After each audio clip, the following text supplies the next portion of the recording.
اللهم صل على سيدنا مولانا محمد وعلى آل سيدنا وأصحاب سيدنا مولانا محمد وبارك وسلم. واستغفر الله ربي من كل ذنب وأتوب إليه. واستغفر الله ربي من كل ذنب وأتوب إليه. الحمد لله رب العالمين، والصلاة والسلام على أشرف الأنبياء والمرسلين وعلى آله وأصحابه أجمعين، أما بعد. إن الله وملائكته يصلون على النبي يا أيها الذين آمنوا صلوا عليه وسلموا تسليما. اللهم صل على سيدنا مولانا محمد وعلى آل سيدنا وأصحاب سيدنا مولانا محمد وبارك وسلم. مولاي صل وسلم دائما أبدا على حبيبك خير الخلق كلهم هو الحبيب الذي ترجى شفاعته لكل حول من الله ولمقتحم. مولاي صل وسلم دائما ابدا على حبیبک خیر الخلق کلہم. ستار تو ہی بپوش عیبم بکرم، کس خلق جہاں بسے محتاج ترم. گفتم ز سر قیاس بہودہ بسے، کردم ز گناہ چہ نہ کردت کسے. حمد و صلات کے بعد میرے نہایت واجب الاحترام سامعین مکرم، گزشتہ سے پیوستہ اہل بیت اطہار کے فضائل ہم نے پچھلے جمعے کو پڑھے. واقعہ کربلا کے تناظر میں حضور نبی کریم صلی اللہ علیہ وسلم کی آل سے محبت رکھنا، ان سے انس رکھنا، ان سے پیار رکھنا سرکار دو عالم صلی اللہ علیہ وسلم کی سنت ہے، اور سرکار دو عالم صلی اللہ علیہ وسلم کا حکم بھی ہے کہ میری آل پاک سے محبت رکھنا. اور جو اللہ کے رسول صلی اللہ علیہ وسلم کا حکم ہوتا ہے وہ اللہ کا حکم ہوتا ہے، اس لیے کہ اللہ کا رسول وحی کے علاوہ نہیں ہوتا. وما ينطق عن الهوى ان هو الا وحی یوحی. سرکار وہی بولتے ہیں جو ان کی طرف وحی کیا جاتا ہے. گویا کہ اللہ تعالیٰ بھی چاہتا ہے کہ سرکار کے آل پاک سے محبت کی جائے، قرابت داری رکھی جائے. تو محبت کا جو طریقہ کار ہے اسی کے متعلق گفتگو کریں گے. محبت کیسی ہونی چاہیے؟ ایک تو محبت یہ ہے کہ بس ٹھیک ہے جی واہ واہ کر لی، یا ان کو یاد کر لیا، یا ان کے متعلق کوئی گفتگو کر دی، اللہ اللہ خیر سنائے. یہ بھی ایک محبت کا حصہ ہے. جو بندہ یا جو شخصیت آپ کو اچھی لگتی ہے آپ اس کا بارہا مرتبہ ذکر کرتے ہیں. کہیں بھی کسی چیز کا ذکر ہو رہا ہو تو آپ اپنے محبوب کا ذکر لازمی کرتے ہیں کہ وہ بھی ہے. اور دوسرا محبت کا جو اہم ترین پہلو ہے، آپ جس ذات سے یا جس شخصیت سے محبت کرتے ہیں آپ اس جیسا جینے کی کوشش کریں، اور یہی تقاضا اسلام ہے. سرکار عالم صلی اللہ علیہ وسلم کے متعلق ارشاد فرمایا گیا کہ اسوہ رسول کو پکڑو. اگر آپ بہترین زندگی گزارنا چاہتے ہو تو تمہارے لیے رسول پاک صلی اللہ علیہ وسلم کی زندگی نمونہ ہے. جیسے رسول پاک صلی اللہ علیہ وسلم بولتے ہیں اسی طرح بولنا شروع کر دو، جیسے وہ چلتے ہیں ویسے چلنا شروع کر دو، جیسے وہ راہ و رسم رکھتے ہیں لوگوں کے ساتھ اسی طرح رکھنا شروع کر دو، جس طرح وہ رشتہ داریاں نبھاتے ہیں اسی طرح رشتہ داریاں نبھاؤ، تو تمہاری محبت کامل ہو جائے گی. تو اسی طرح حضرت امام حسین رضی اللہ تعالیٰ عنہ سے یا اہل بیت اطہار سے جو محبت ہے وہ بہیمانہ ہو کہ حضرت امام حسین رضی اللہ تعالیٰ عنہ جیسے جیتے تھے یا جیسے جینے کی تلقین کرتے تھے اسی طرح جینا شروع کریں. اب یہ واقعہ یہ جو ثانیہ کربلا ہوا اس کے پیچھے بہت سارے محرکات تھے.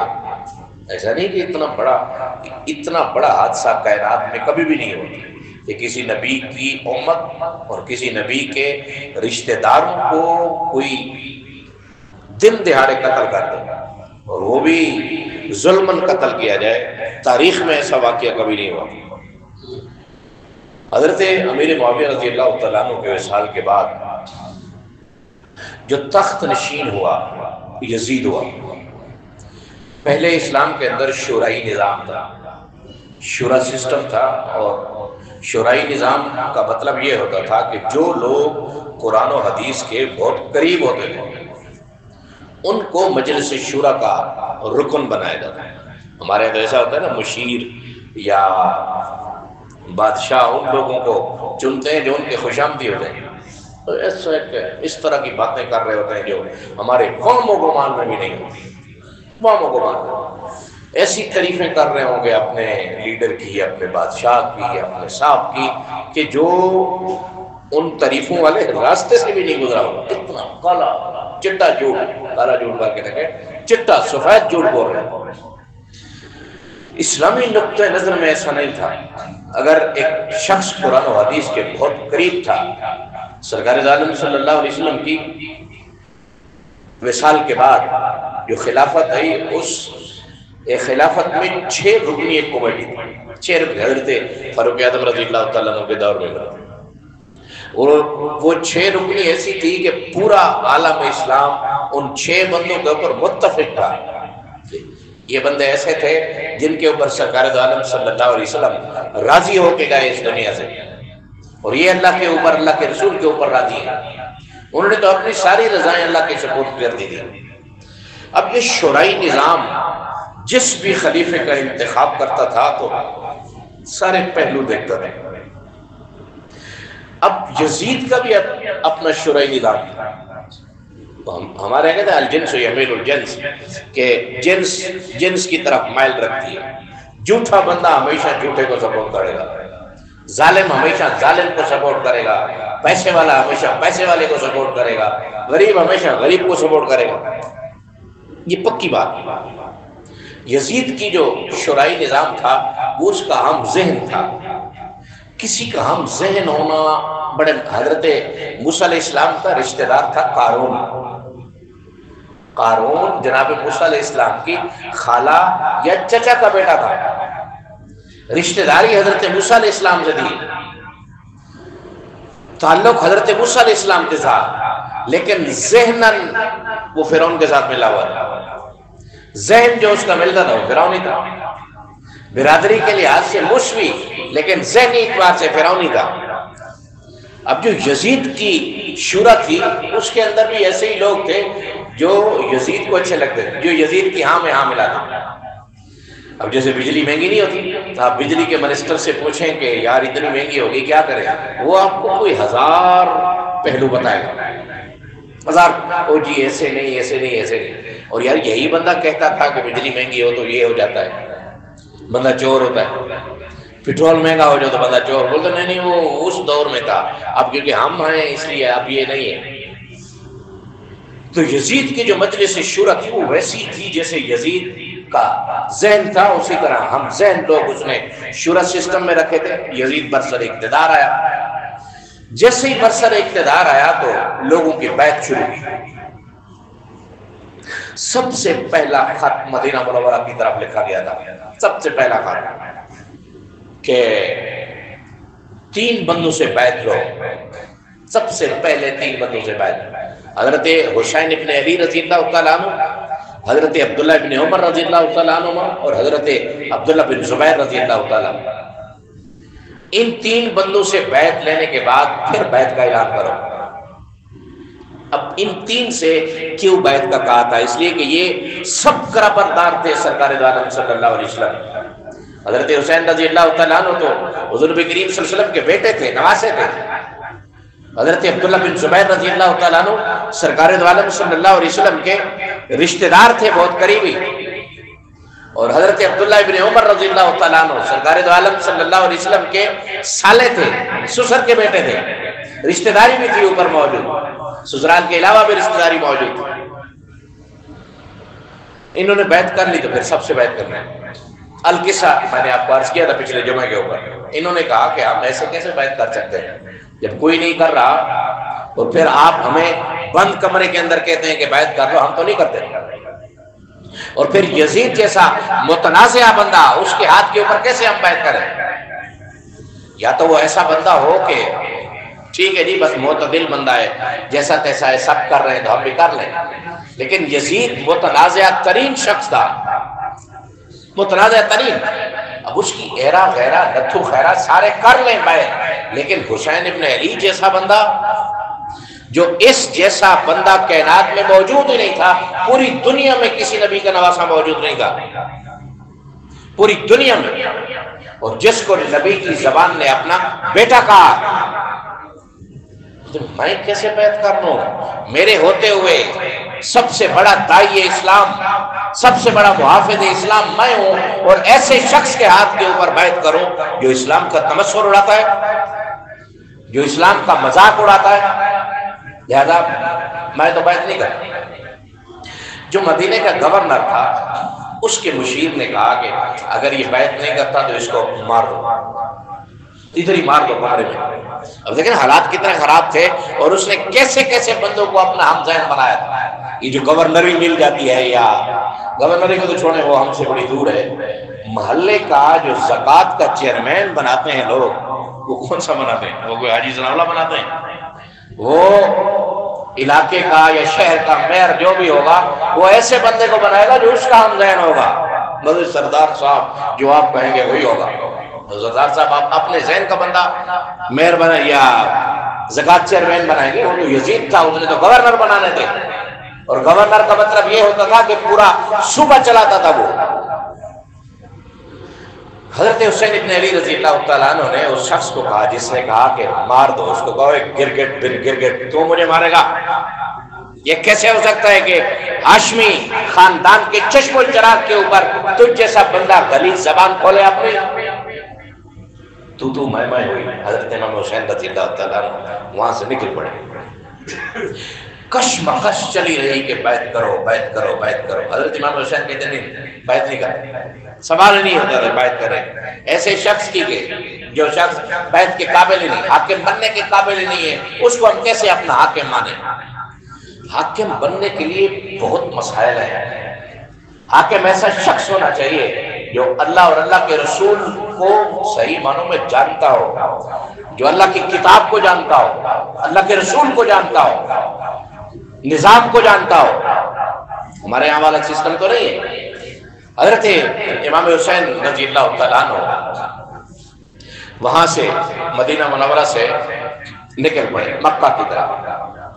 اچھا، یہاں یہ بھی نہیں تھا کہ مکہ کے اندر جا کے بیعت کا اعلان کریں گے جی بیعت کرو، نہ بیعت کا شوق بھی نہیں۔ یہ جو بعض لوگ کہتے ہیں نا بھائی حضرت امام حسین کو بھی شوق تھا کہ بادشاہی لے لیں، اللہ اللہ فیصلہ، رولا تھا بادشاہی کا؟ نہ، رولا نہیں تھا۔ رولا یہ تھا کہ میرے جیسا بندہ یزید کے ہاتھ میں ہاتھ نہیں دے گا، ہاں یزید سے بہتر بندہ خلافت کا اعلان کرے میں اس کی بیعت کروں گا۔ بہترین خلیفے کا انتخاب مسلمانوں کی اولین ترجیح رہی ہے، اولین ترجیح۔ ہم جس معاشرے میں جیتے ہیں نا، ہمارے ہاں دو قسم کے بندے ہوتے ہیں، ایک بہت اچھا ہوتا ہے، ممکن ہے نیک ہو، ممکن ہے ہمارے جیسا نیک ہو، درمیانے والا نیک، اور ایک چھوٹے مار ہوتا ہے، ڈنڈے مار۔ ہمیشہ ہم ڈنڈے مار کے ساتھ کھڑے ہوتے ہیں۔ ہم دیہاتی لوگ ہیں، پینڈو لوگ ہیں، ہم بھی اور شہر والے بھی، اس لیے کہ یار تھانے کچہری میں تو کام آئے گا نا، کیونکہ ہماری لڑائیاں تو تھانے کچہری تک ہی جاتی ہیں۔ تھانے والے کو کہنا ہے کہ آپ نے ایسے لکھنا ہے، وہ کہتے جی ویسے ہی لکھوں گا جیسے کہہ رہے ہو۔ کچہری والے کو کہنا ہے کہ آپ نے ایسے ہی فیصلہ دینا ہے، وہ کہتے جی ایسے ہی دوں گا۔ یہ کوئی بات ہے؟ آپ نے ہر روز تھوڑی کہنا ہے۔ تو حضرت امام حسین رضی اللہ تعالیٰ عنہ کا مطالبہ تھا کہ میں اس سے بیعت اس لیے نہیں کرتا تھا کہ یہ خلافت کے قابل نہیں ہے شخص۔ حضرت امام حسین رضی اللہ تعالیٰ عنہ وہاں سے کوچ کر کے مکہ آ گئے۔ مکہ میں کے بار اصحاب کرام رہتے تھے۔ اب یہ شعبان المعظم کا مہینہ تھا، آگے رمضان آ گیا۔ رمضان میں، رمضان کے فوراً بعد لوگ حج کے اوپر آتے تھے، کیونکہ وہاں تو پیدل راستہ تھا، کئی کئی دن لگ جاتے تھے، کئی کئی مہینے لگ جاتے تھے۔ حضرت عبداللہ بن زبیر رضی اللہ تعالیٰ عنہ، جس کا یزید نے کہا تھا کہ بھئی اس سے بھی جلدی جلدی بیعت لو، وہ بھی مکہ مکرمہ میں آ چکے ہیں۔ حضرت عبداللہ بن زبیر رضی اللہ تعالیٰ عنہ نے کہا حضرت امام حسین سے، اگر آپ چاہتے ہیں کہ آپ کو خلیفہ بنایا جائے، دونوں حرمین شریفین آپ کے ساتھ کھڑے ہیں، اور سب سے مقدس ترین اور سب سے پاپولر اور سب سے طاقتور جو علاقے تھے مکہ اور مدینہ تھا۔ جب مکہ اور مدینہ آپ کی بیعت کرے گا تو پورا حجاز آپ کی بیعت کرے گا، پوری اسلامی سلطنت آپ کی بیعت کرے گی۔ حضرت امام حسین رضی اللہ تعالیٰ عنہ نے کہا نہیں نہیں، مجھے خلیفہ بننے کا کیا شوق ہے، میں نے تو خلیفہ بننا ہی نہیں۔ اسی مکہ مکرمہ میں کوفہ کے لوگوں کے خط ہے۔ کوفہ جو شہر تھا یہ نیا نیا آباد ہوا، بصرہ ایک شہر ہے، ایک کوفہ شہر ہے۔ کوفہ جو شہر تھا یہ اب فوجی چھاونی تھی، حضرت فاروق اعظم رضی اللہ تعالیٰ عنہ کے دور میں بنا، اور یہاں کے گورنر تھے حضرت نعمان بن بشیر رضی اللہ تعالیٰ عنہ، حدیثوں کے راوی ہیں اور بہت نیک صحابی ہیں اور محب اہل بیت بھی ہیں۔ جیسے ہی حضرت امیر معاویہ رضی اللہ تعالیٰ عنہ کا انتقال ہوا، یزید برسر اقتدار آیا، تو لوگ حضرت نعمان بن بشیر کے پیچھے جمعہ نہیں پڑھتے تھے، گورنر جمعہ پڑھاتا تھا۔ وہ کہتے تھے یہ تو یزید کا گورنر ہے، ہم اس کے پیچھے کیوں جمعہ پڑھیں؟ پورا کوفہ ایک طرف کھڑا تھا اور ایک امام اور ایک گورنر ایک طرف کھڑا تھا، پڑھتے نہیں۔ جہاں طاقت تھی، افراد تھے، اس کے آگے گورنر کیا کرتا اکیلا؟ وہاں یہ تو نہیں تھی کہ نکل جاؤ اٹھو ورنہ آنسو گیس کر دیں گے یا شیلنگ کر دیں گے، ورنہ آخری حال ہے کہ گولی مار دیں گے۔ وہاں ایسی طاقت تو نہیں تھی، افراد موجود تھے۔ ان کوفہ کے لوگوں نے حضرت امام حسین رضی اللہ تعالیٰ عنہ کی طرف خط لکھے کہ ہم بغیر امیر کے جی رہے ہیں، اور اگر قیامت کے دن سوال ہوا کہ بہتر شخص موجود تھا، ہمیں جبرن یزید کے نیچے، یزید کے ماتحت رکھا گیا، ہم اللہ کے روبرو آپ کی شکایت لگائیں گے۔ حضرت امام حسین کہتے ہیں اب خط آ رہے ہیں، اب جا کے ان کو سمجھانا ہے۔ خلیفہ بننے کا اب بھی ارادہ نہیں تھا کوفہ میں جا کے بھی۔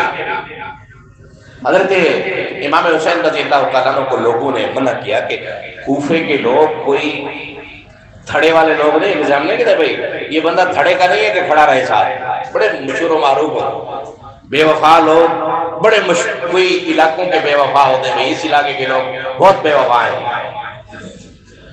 تو کوفی لا یوفی مشہور تھا عربی مقولہ کہ کوفہ کے لوگ کبھی بھی وفا نہیں کریں گے۔ حضرت امام حسین نے کہا نہیں، حجت میں اپنی تمام کروں گا، جاؤں گا صحیح۔ الغرض حضرت امام حسین رضی اللہ تعالیٰ عنہ اپنے بچوں، اپنی بیٹیوں، اپنی بہنوں، اپنے گھر والیوں کے ساتھ، اپنے دوست احباب کے ساتھ، کسی کو یہ نہیں کہا کہ جنگ کے لیے جا رہے، اور نہ جنگ کا ارادہ تھا۔ بعض لوگ یہ بھی سوال کرتے ہیں کہ اتنے اصحاب کرام موجود تھے کیوں نہیں گئے؟ اس سوال کا جواب بھی یہ ہے کہ حضرت امام حسین جنگ کے لیے جا ہی نہیں رہے تھے۔ اگر جنگ کا اعلان کرتا تو کون پیچھے رکتا، نواسہ رسول کے ساتھ ہی چلتا۔ حضرت امام حسین رضی اللہ تعالیٰ عنہ 2 محرم الحرام کو کربلا پہنچے۔ جیسے پہنچے آگے 22,000 کا لشکر کھڑا تھا، کوئی آپ کو آگے نہیں آنے دیں۔ اس سے پہلے حضرت امام مسلم گئے تھے۔ حضرت امام مسلم رضی اللہ تعالیٰ عنہ کے پیچھے کوفہ کی جامع مسجد میں 40,000 بندے نے نماز پڑھی تھی، 40,000۔ جیسے ہی خطرہ ہوا، عبید اللہ بن زیاد آ گیا تھا حضرت نعمان بن بشیر کو ہٹا کے۔ عبید اللہ بن زیاد نے اعلان کیا کہ جو امام مسلم کے ساتھ کھڑا ہوگا مارا جائے گا وہ، اور مارا تھا اس نے سرداروں کو۔ امام مسلم کہتے ہیں جیسے میں نے سلام پھیرا 40,000 میں سے 40 بندہ بھی پیچھے نہیں تھا، بے وفائی تو ثابت ہو گئی۔ حضرت امام مسلم کو جو آنکھوں میں بٹھاتے تھے، حضرت امام مسلم کہتے ہیں کہ پورا کوفہ کے اندر کسی بیٹھک کا دروازہ میرے لیے نہیں کھلا تھا۔ حضرت امام حسین پہنچے، پہنچنے کے بعد ان کو روک دیا گیا۔ حضرت امام حسین رضی اللہ تعالیٰ عنہ کے سامنے آپشن رکھے تھے، بیعت کرو گی۔ حضرت امام حسین رضی اللہ تعالیٰ عنہ نے کہا بیعت کرنی ہوتی تو مدینے نہ کر لیتا، اتنا 1700 کلومیٹر کا سفر، اور پھر مدینہ منورہ سے شام بالکل نزدیک تھا، مکہ آئے پہلے۔ اگر بیعت کرنی ہوتی تو میں مکہ میں بیٹھ جاتا، لوگ پوری دنیا سے حج کے لیے مکہ آ رہے تھے، میں ادھر ہی بیعت کر لیتا۔ بیعت میں نے نہیں کرنی۔ بولتے آپ حکومت کے خواہاں ہیں؟ بولتے حکومت بھی نہیں کرنی۔ مجھے تو کوفہ کے لوگوں نے خط لکھے تھے، آپ کے ساتھ کھڑے ہیں جو 22,000 کا لشکر کھڑا ہے، جس نے خط لکھے تھے ان میں سے بہت سارے لوگ موجود تھے، سب کہتے تھے جی ہم نے تو نہیں لکھے۔ اس لیے کہتے ہیں کہ یہ جو کوفہ والے لوگ تھے ان کے دل تو حضرت امام حسین کے ساتھ تھے، لیکن تلواریں یزید کے ساتھ تھی۔ جتنی خلا لگاتا اسلام میں ایشو ہو جاتا ہے، اور مولوی نکلتے ہیں، آپ کہتے ہیں جی بلے بلے بڑا اچھا نکل رہے ہیں، لیکن ڈر کے مارے خود نہیں نکلتے۔ اسے آپ کہتے ہیں اور مان گیا تو بڑا مسئلہ ہوگا، میں تو کاروبار کرتا ہوں، کاروبار بند ہو جائے گا۔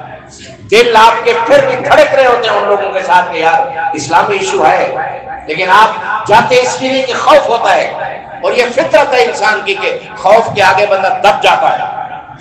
پورا کوفہ دب گیا تھا خوف کے آگے. حضرت امام حسین رضی اللہ تعالیٰ عنہ نے ان کو کہا کہ ایسا کرو کہ مجھے واپس جانے دو, واپس جاتا ہو, میں تو واپس بھی نہیں جانے دیتا. اچھا انہوں نے کہا کہ ایسا کرو کہ مجھے کسی اسلامی لشکر جدھر جنگ ہو رہی ہو مجھے بطور مجاہد اسلام ادھر بھیج دو, میں جنگ لڑتا رہوں گا اور شہید ہو جاؤں گا, اسلام کے لیے جنگ لڑوں گا. وہ کہتے مجھے کسی جنگل میں بھیج دو. وہ کہتے نا, ایک حل ہے آپ کا کہ آپ عبید اللہ بن زیاد کے ہاتھ کے اوپر بیعت کرو جو یزید کا وکیل تھا. حضرت امام حسین رضی اللہ تعالیٰ عنہ نے کہا کہ بیعت تو نہیں ہو سکتی. ایسا فاسق فاجر شخص جس نے اسلام کا تمسخر اڑایا, اسلام کا مذاق اڑایا, محرمات کو حلال قرار دے دیا. جو لوگ آج کل کہتے ہیں نا یزید ایسا یزید ایسا, یزید ایسا نہیں تھا. یزید نے برسرے میدان اور برسرے محل یہ کہا تھا کہ ہم نے بدر کا بدلہ چکایا. جب حضرت امام حسین رضی اللہ تعالیٰ عنہ شہید ہو گئے, آپ کا سارا کنبہ شہید ہو گیا, جب یہ قیدی پہنچائے گئے اور شہداء کے سر پہنچائے گئے تو اسی یزید نے کہا تھا, جو کہتے ہیں یزید کا کوئی کردار نہیں تھا, وہ تو دمشق بیٹھا تھا, سارا یزید کا کردار تھا. یزید نے کہا کہ آج ہم نے بدر کا بدلہ چکا لیا. بدر کے اندر کیا ہوا تھا؟ بدر کے اندر انہی لوگوں کے بڑے بڑے سارے سرکار دو عالم صلی اللہ علیہ وسلم کے ہاتھ والا ہوئے تھے. اور پھر اسی یزید لعین اور پلید نے کہا تھا کہ بنو ہاشم کے اوپر کوئی واحد شاید نہیں اتری, انہوں نے ویسے ہی ڈرامہ کیا ہوا ہے. معاذ اللہ. تفسیر روح المعانی کے جو پرانے چھاپے ہیں میں نے آپ کو عرض کیا تھا, اس کے اوپر سب اشعار اس کے لکھے ہوئے ہیں جو اس نے اشعار پڑھے تھے کہ آج بدلہ چکا لیا بنو ہاشم سے ہم نے, آج ان کے بڑے بڑے شورما مار دیا ہم نے. اس کے بعد سارے اہل بیت اطہار اور اہل بیت اطہار میں سے صرف ایک حضرت امام سجاد رضی اللہ تعالیٰ عنہ جو بیمار تھے 14 سال کے تھے, وہ بچے. اور پھر یہ قافلہ مدینہ منورہ ہے, اور یہی نعمان بن بشیر رضی اللہ تعالیٰ عنہ جو کوفہ کا گورنر تھا, یہی اس قافلے کے ساتھ واپس آئے. اب اس کے بعد مختار سقفی نامی ایک شخص ہے, شیعوں کی ایک تنظیم کی ہے مختار فورس. مختار سقفی نے جتنے اہل بیت اطہار کے دشمن تھے سب کو چن چن کے مارا تھا. کام کتنا اچھا کیا, کوئی بھی یزیدی باقی نہیں بچا تھا. لیکن آخر کار اس بدبخت نے نبوت کا اعلان کیا. اسی مختار سقفی نے کام اچھا کر رہا تھا, سب کچھ کر رہا تھا, اہل بیت اطہار کے دشمنوں کو چن چن کے مار رہا تھا, لیکن آخر میں اعلان نبوت کر دیا, مرتد مرا. بعض لوگ ہمارے جاتے ہیں نا عراق, جب اہل بیت اطہار کے روزوں کے اوپر حاضری دیتے ہیں تو اس کے اوپر بھی جا کے دعا کر لے. بڑے لوگ ہوتے ہیں دین اسلام کا تو پتہ نہیں ہوتا, ادھر بھی جا کے دعا کر رہے ہیں. وہ تو مرتد تھا, اس نے تو نبوت کا اعلان کر دیا تھا, بھلے جتنے اس کے اچھے کام ہو. لیکن جب نبی پاک صلی اللہ علیہ وسلم کے بعد کوئی نبوت کا اعلان کرتا ہے وہ تو مرتد ہوتا ہے, وہ تو واجب القتل ہے. اس کی تو ویلیو ایک جانور سے بھی بدترین ہوتی ہے. اس کے بعد حضرت امام حسین رضی اللہ تعالیٰ عنہ کے خاندان میں حضرت امام سجاد رضی اللہ تعالیٰ عنہ کی اولاد آئی. حضرت امام حسین رضی اللہ تعالیٰ عنہ کے جو رشتہ دار بچ گئے تھے وہ موجود رہے اور مستورات مدینہ منورہ میں تشریف لے آئیں. یہ ایک واقعہ تھا جو میں نے آپ کو معتدل طریقے سے عرض کیا. مسافت کچھ لوگ ایسی روایتیں بھی پڑھ رہے تھے, یہ ہو گیا تھا, وہ ہو گیا تھا. حضرت امام حسین رضی اللہ تعالیٰ عنہ نے, ہمارے ایسا ہوتا ہے کہ بھئی کربلا کا واقعہ بیان کرو, رونا بہت ضرور آنا چاہیے, بلا روئے. حضرت امام حسین رضی اللہ تعالیٰ عنہ اس پورے واقعے میں ایک دفعہ بھی نہیں روئے تھے, ایک دفعہ بھی. اس لیے تو یہ تو حق کی جنگ تھی, ڈٹ کے کھڑے تھے حضرت امام حسین, اور یہ آپ کو درس دے رہے تھے کہ باطل جتنا تکڑا بھی ہو, باطل جتنا طاقتور بھی موجود ہو, حق کا ایک سپاہی بھی اس کے سامنے کھڑا ہو جائے وہ سب نگوں ہوتا ہے. یزید کی قبر آج بھی دمشق میں آپ گلی گلی کے اندر پوچھیں گے, آپ کو کوئی نہیں بتائے گا کہ یزید کہاں ہے. امام حسین کی مزار پرانوار کے اوپر آج بھی کروڑوں کا جمع غفیر ہے جو سلام عقیدت پیش کر رہا ہے. اس لیے حق کے ساتھ کھڑے ہو جائیں. حق کے ساتھ جب کھڑے ہوں گے, جھوٹے کو جھوٹا کہیں منہ کے اوپر, ظالم کو ظالم کہیں, بددیانت کو بددیانت کہیں اس کے منہ کے اوپر, تب آپ حق کا ساتھ دیں. ہم کہتے ہیں ٹھیک ہے, سب ٹھیک ہے, اللہ خیر چل رہا ہے. اللہ تعالیٰ ہم سب کو بہتر حاکم عطا فرمائے. اللہ تعالیٰ ہم سب کو بہتر انتخاب کرنے کا جو طریقہ کار ہے سنت نبی صلی اللہ علیہ وسلم کے وسیلہ جلیلہ سے، وہ طریقہ کار اپنانے کی توفیق عطا فرمائے. وآخر دعوانا الحمدللہ رب العالمین.